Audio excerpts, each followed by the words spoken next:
Was there any trepidation trying to sign him just based off of some of the, I guess, the way things went in the playoffs with Washington? I mean, it seemed like sort of the narrative was that maybe he didn't play up to the level that everyone thought he did. And how much do you think that maybe that small sample size is not indicative on the type of player he is? Hi, Josh. No, I mean, we didn't see it that way. We were following that series. We were in the playoffs, and we had people following that series pretty closely. And, we felt like Kevin was playing pretty well. And, if you look and if you track how he was playing and what he was doing with Washington, their power play actually was pretty good with him on it. And, so by all of our reports, all our scouting reports, we thought he was playing better than maybe some people in the media, perhaps. So I was wondering if you could go over sort of where this leaves you now, because you fill a hole on the right side of the D, but there's still a hole that was created when you traded Derek Stepan. How are you in terms of, or where are you in terms of up front now at the center position, and how do you think you can fill out the depth chart there?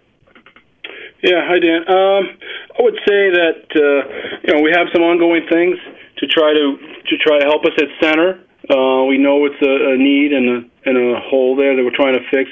I would say that we also have the luxury of JT Miller, who we feel is a natural center, and at some point we're hoping to make that move, and he's able to make that move. So that gives us a little bit of flexibility.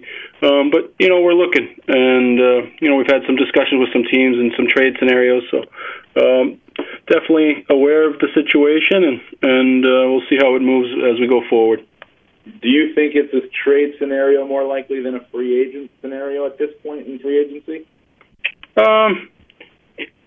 I don't know. It's hard for me to say. I would say that we're looking at both scenarios. You check out the market and you see what types of players can help you, and the prices and all that kind of information. But right now we have talked to several teams about some centers, and we'll see where it takes us. With Kevin Steele, I think that's the richest contract for a free agent today. Looking out at the market, it wasn't like a whole lot of years or money were committed to players today as opposed to previous years. How different was this year in terms of getting potentially the top free agent in Kevin at a reasonable price and kind of the market maybe being a little bit softer than people expected? Well, I can only talk for us. Kevin's a player we've obviously coveted for a while, an offensive defenseman on the right side that can do so many things for you. Power play, as everyone noted, is as advertised. But, I would say that, the market is what it is. We try to stay away from, those 5, 6, 7, 8 year deals, right now, and figure out where the cap's going as we move forward. We felt like this was an opportunity to get a really good player for a term that we could live with and thought was fair for him and fair for us. And that's as far as other players and talking around the league and seeing what was available. I felt like that was the case. It didn't seem like the 5, 6, 7 year deals were out there for many teams, and so it's an interesting change in the market.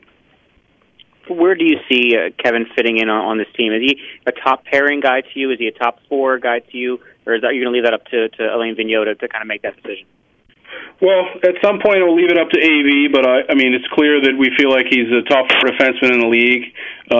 We feel like we have very good left-hand defense that he could play with any one of them and have success. In particular, Ryan McDonough and Brady Shea have done really well on the left side, strong skating, top 4 type defense. So we think we have whatever way we go, we think it's going to work out well for him. But we're obviously bringing him here to play him a lot. The top guy on everybody's draft board each summer seems to be a guy who gets that long-term deal, 6 or 7 years, and we saw Alder get 5 already today. I was intrigued by the 4-year term, and I was wondering if you were surprised that you didn't have to go that long with the player who's considered to be the most coveted guy. Well, I mean, I think you got to give credit to Kevin on this one, right? He wanted to come here. I think that term deal was there for him somewhere else.